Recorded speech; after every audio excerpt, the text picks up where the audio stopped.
Hey Booktube, this is Kelly. Thank you so much for watching my channel, Books I'm Not Reading. I have a reading update for you and a little life update. I'm gonna do the reading update part first in case you're not interested in my life update, which is totally fine. I'm fine, Jason's fine, so Blue is fine. We have started reading the third book in the Chronicles of Prydain series. This is The Castle of Llyr. One of you told me this was your least favorite book in the series, so I'm hoping this weekend I can finish this. I think I should be able to, and I'm kind of just thinking there's only 2 other books left in the series, and so I might just try to finish reading the series this month, and then I'll give you guys maybe a little summary video of the series as a whole and what I think of it after having not read it for a while. I did finish a book because I had time on my hands and I was trying to distract myself. I don't know how I did it actually, but I finished reading Rough Beauty, 40 Seasons of Mountain Living by Auvinen. This is the book I've been waiting for this year. I've read 3 books about women and either an animal or living in the wilderness, living in a wild, isolated space, and this is the one I have been waiting for. The author is also a poet, and it really shows in the writing. The writing is so well done. She somehow manages to capture the unpredictability of, and bookends it in this, it's kind of a nature memoir almost. She bookends 2 different, things that happen in the wilderness in this book. Such power in the way she describes them. I often think like, oh, I'd love to just be in a little cabin in the wilderness and I don't, like, every once in a while Jason will say something to me like, we should go camping, and I'm like, we don't even know. We don't know where to go camping. We don't own any camping gear whatsoever. I'm like, this is a bad idea. This is a bad idea. So in my heart, like, I romanticize it, but I read something like this and I recognize the truth in it. And I just wanted to read one quote. I mean, there's multiple things in this that I just thought the writing was absolutely spectacular, but she finds this, she's taking walks all the time and finds this place in the summer where all of these columbine are growing wild, and she does a great job of describing it. I don't know. I have a columbine, but it's not blooming right now. It's too late. It was too hot too soon this year. But anyway, but columbine, like, eventually, I mean, they can go from just being like a individual, like, little plant to big bushes of them. So anyway, she says, the fairy forest with its dappled things, its landscape plotted and pieced, would become a kind of secret garden, a place I felt was all my own. We all need ground for stillness, but I wanted beauty too, to gather it in my fists and drag its skirts across the landscape of my days. It's just so beautiful. If you like nature writing, I just would really recommend this book. Now, the caveat with this book, it's not the main focus of the story. There is an animal story in here though, and about her dog. And so poor Jason, walks out into the living room. I'm on the couch just like crying my heart out. So this may not be the right time to read this book. This may not be, and it just might not be what you're looking for. This just may not be it, but yeah, I hope she writes. I haven't looked to see if she has anything else, but I'd like to read more by her. When you can move, I mean, I cry in films. I cry during commercials sometimes. But if you can write something about, and it's someone I don't know and I don't know their animal, and you can move me to tears, that is really powerful writing. And that's what I was really hoping for in The Fox and I. This book should have made me cry. It did not. It did not. I think Catherine Raven was maybe afraid to go into some places that Karen Auvinen was not afraid to take us as readers. So anyway, this is a 5-star book for me.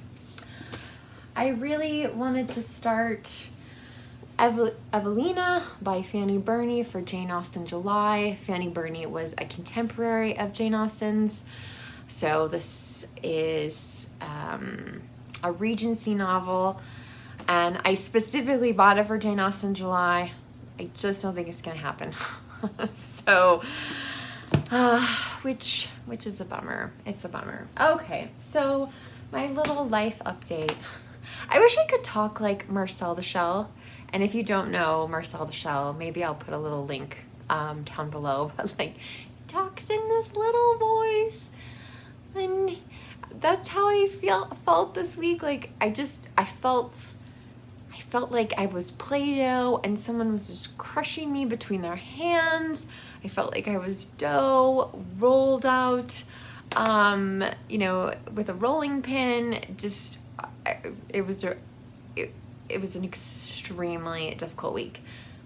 Honestly, I hope this has been the most difficult week of the year. Because I survived, right? If you're watching this on Friday, I made it through.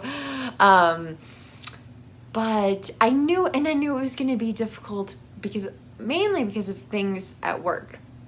And there were things happening at work that I'm the only person that's qualified to do, and meetings that I absolutely had to be at. But last Friday, my dad called me, and the first thing he told me was, I think I'm gonna have to go to the hospital. And so he called his doctors. His doctors were like, oh, like stay home, like maybe you'll be better by Monday, which my dad is certainly not going to make that mistake again. Monday, he went to the emergency room. And you have to understand, my parents live in a really isolated place. They cannot go to their local hospital because there is no one there to handle this. There's no one there with the skills. There's probably not even the equipment. I don't know. But anyway, so ends up in another state. In the emergency room, and then he was transferred to ICU, and he was in ICU for several days, and finally got to come home on Wednesday, which was a huge relief to me. Still not sure the ramifications of things that happened, but it's one of those things where, I mean, I suppose I could have just dropped everything and gone to see my dad, to be with my family. It couldn't have made any difference. I couldn't have done anything. I mean, I tried checking in with my mom a lot because my mom was at the house by herself. But so lots of texting. So if I didn't respond to a comment you left on a video, if I left you a half-hearted Voxer message, my apologies on that. My heart was just in another place. I so wanted to make videos last weekend. I was hoping to make at least 2 videos. And you know what? It didn't happen. It's been just a really trying week, but I am hoping to come back. I know I have been tagged twice this week, and I think someone else told me they were going to tag me on Saturday in a video. So we'll definitely have a tag video at some point next week. And like I said, I hope that I'm able to make a video this weekend, but yeah, I need to regroup. My garden is almost done. Well, not my garden, my flower beds, let's put it that way, are almost done for the year. There's one bud on one of the clematis plants, but I don't think it's going to be open in time to share with you. So I am going to try to film some of my very late blooming flowers in the yard, and I have 2 raspberry bushes in the backyard.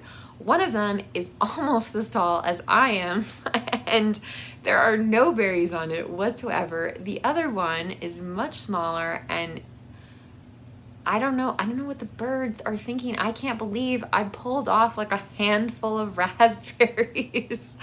So that was exciting. I brought them in, I showed them to Jason, and he was like, "Oh, it's fine, you eat them." And I was like, "No, really, like, these are fresh raspberries, like, you should at least eat one." And then he was like, "Oh, that's really good." And so I gave him another one. I'm sure the birds and the squirrels are going to discover them eventually. I've managed to distract them with bird food so far. But anyway, so I hope you enjoy a little footage of my yard. Booktube. Remember to be kind to others, to be kind to yourself. I have not been kind lately, and I feel really bad about that. There's been a lot of hardness in my heart over the last couple weeks, and so yeah. Anyway, so let's hope that this is a great weekend, a restorative weekend. I'd love to know what you're reading, what some of the highlights of the summer have been for you. Do you have something that you're excited about that's growing in your yard, or maybe a plant on a windowsill?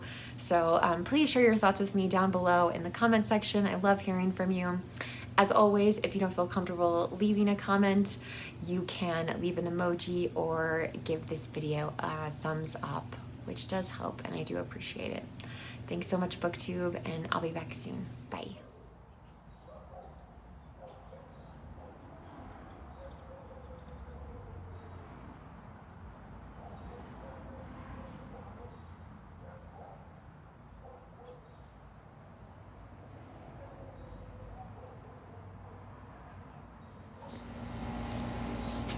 I just can't believe how many berries there are.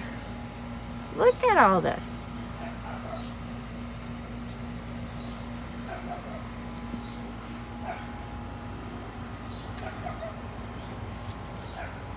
To have berries like this in your own backyard, a special thing. I just wanted to share it with you.